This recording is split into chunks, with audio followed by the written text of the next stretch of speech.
नमस्कार मेरे प्यारे दोस्तों आपको नए साल की बहुत बहुत शुभकामनाएं। दोस्तों आज फिर मैं एक नई कहानी लेकर आई हूँ जिसका टाइटल है कर्ण पिशाचनी। यह कर्ण पिशाचनी का पार्ट 3 है। दोस्तों यह पार्ट 3 सुनने के लिए मेरे चैनल को लाइक करना, शेयर करना और सब्सक्राइब करना ना भूलें। तो कहानी शुरू करते हैं। दोस्तों वो अपने बॉस से नफरत करता था, अपनी कलीग से भी नफरत करता था, यहाँ तक कि घर पर मौजूद अपनी सुंदर बीवी से भी नफरत करता था। कुल मिलाकर वो भगवान से भी नफरत करता था क्योंकि उसने उसका अमीर जिंदगी का सपना पूरा नहीं किया था। बस से उतरकर जैसे ही वो घर की तरफ बढ़ा, उसने देखा कि एक अति भयंकर दिखने वाला बाबा बैठा हुआ है जिसकी जटाएं बड़ी हुई थी। उसके ऊपर पूरे शरीर पर राख लगी हुई थी और चिलम के कस लगा रहा था। नीलेश कुछ सोचकर उसकी तरफ बढ़ा और उसके चरण स्पर्श किए। टिफिन से निकालकर लंच भी उसे दे दिया जो उसने खुद नहीं खाया था। लेकिन बाबा उसे देखता रहा। जब नीलेश जाने लगा तो बाबा ने कहा, सब मुझसे दूर भागते हैं लेकिन मैं तुम्हारा व्यवहार से खुश हूँ। बताओ क्या परेशानी है? मैं जिंदगी से परेशान हो चुका हूँ। क्या आप मेरा मार्गदर्शन कर सकते हैं? नीलेश बाबा के पास जाकर बोला, तेरी किस्मत बदल सकता हूँ। उस बाबा ने कहा, सच में बाबा? कैसे? नीलेश ने बाबा के पैर पकड़ लिए। एक तरीका है लेकिन पता नहीं तुम उसके लिए तैयार हो या नहीं। बाबा मैं सब कुछ करने के लिए तैयार हूँ। मैं अपनी ज़िंदगी से तंग आ चुका हूँ। तो आज रात 12 बजे शमशान आ जाना, सब पता चल जाएगा। अगर बाबा कहीं चला गया जब रात के 12 बजे तो नीलेश उठा और शमशान की तरफ चल पड़ा। शमशान पहुंचकर उसने देखा कि बाबा वहां धुना रमा बैठा है। मैं आ गया बाबा, नीलेश उसके पास जाकर बोला। अगर तू जिंदगी बदलना चाहता है तो 41 दिनों वाली कर्ण पिशाचनी की साधना कर। उसके बाद उस अघोरी बाबा ने विस्तार से उसी साधना का तरीका बताया, लेकिन ये भी कहा कि यदि इसका उपयोग किसी का बुरा करने के लिए किया तो भीषण परिणाम हो सकते हैं। नीलेश साधना के लिए तैयार हो गया। उसने 41 दिन तक विधिवत रूप से कर्ण पिशाचनी की साधना की। ये सब उसने अपनी पत्नी से छुपाकर किया था। जब साधना का आखिरी दिन पूरा हो गया तो कर्ण पिशाचनी एक अपूर्व सुंदरी के रूप में उसके पास पहुंची, उसका आलिंगन किया और सदा उसके साथ रहने और उसके काम करने का वायदा किया। नीलेश बहुत खुश हुआ। धीरे धीरे नीलेश ने देखा कि उसकी बीवी कमजोर होती जा रही है। उसके चेहरे का रंग सफेद पड़ता जा रहा था, मानो उसमें खून ही नहीं बचा था। यह सब कर्ण पिशाचनी कर रही थी। वो नीलेश के घर में वास करने लगी थी।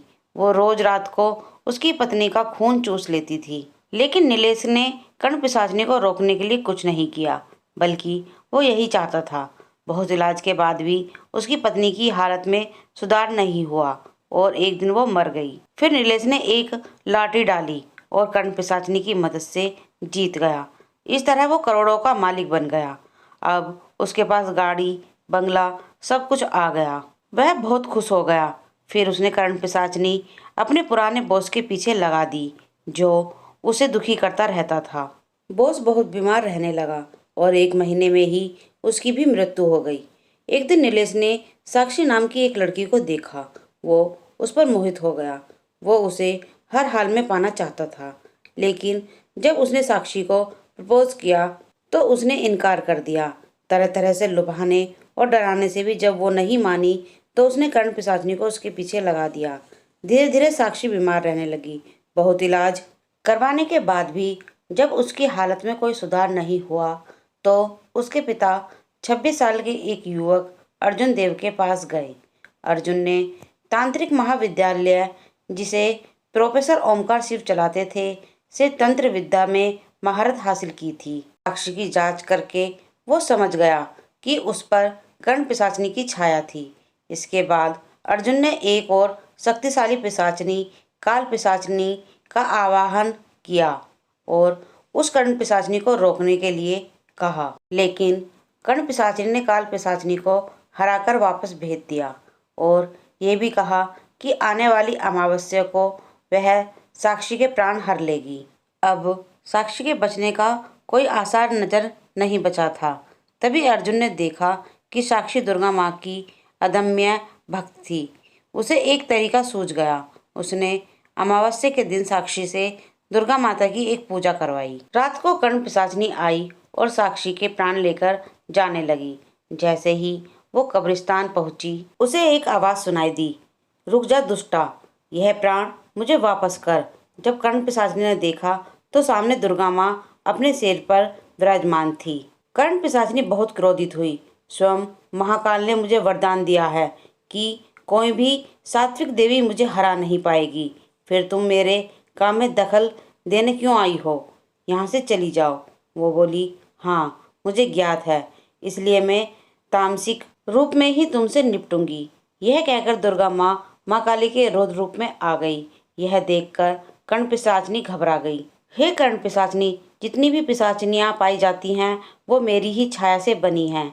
उन्हें जो वरदान मिलता है एक तरह से वो मुझे ही मिलता है, इसलिए तुम मुझे हरा नहीं सकती। यह सुनते ही कर्ण पिशाचनी भी अपने भयंकर रूप में आ गई। उसने काली माँ के ऊपर अनेक तरह के शस्त्रों और विद्याओं से आक्रमण किया, लेकिन काली माँ ने सबको बेअसर कर दिया और भयंकर अट्टहास लगाती रही। फिर काली माँ ने कर्ण पिशाचनी को दंडित किया। वो पीड़ा से क्रदन करने लगी और दया की भीख मांगने लगी। काली माँ ने कहा कि वो उसे मारेगी नहीं, क्योंकि वो उनकी छाया से बनी है, लेकिन वो उसकी नीलेश से संबंधित सिद्धता खत्म कर देगी, जिससे नीलेश की सिद्धि खत्म हो जाएगी। यह कहकर उन्होंने उस पर वज्र प्रहार करके उसकी सिद्धता को नष्ट कर दिया। कर्ण पिशाचनी काली माँ को प्रणाम करके अपने स्थान को वापस चली गई। काली माँ ने साक्षी के प्राण वापस उसकी बेजान देह में डाल दिए। वो पूर्ण रूप से स्वस्थ हो गई। सबने अर्जुन का धन्यवाद दिया, लेकिन उसने दुर्गा माँ का धन्यवाद करने को कहा। इसके बाद कर्ण पिशाचनी ने नीलेश को भयंकर रूप से दंडित किया। उसकी सारी धन दौलत चोरों ने लूट ली। उसका घर भूकंप से गिर गया और उसे कुष्ठ रोग हो गया। वो भिखारी बनकर दर बदर घूमने लगा। तो दोस्तों, मेरी ये कहानी यहीं समाप्त होती है। आपको ये कहानी कैसी लगी कमेंट पर लिखकर जरूर बताएं। धन्यवाद।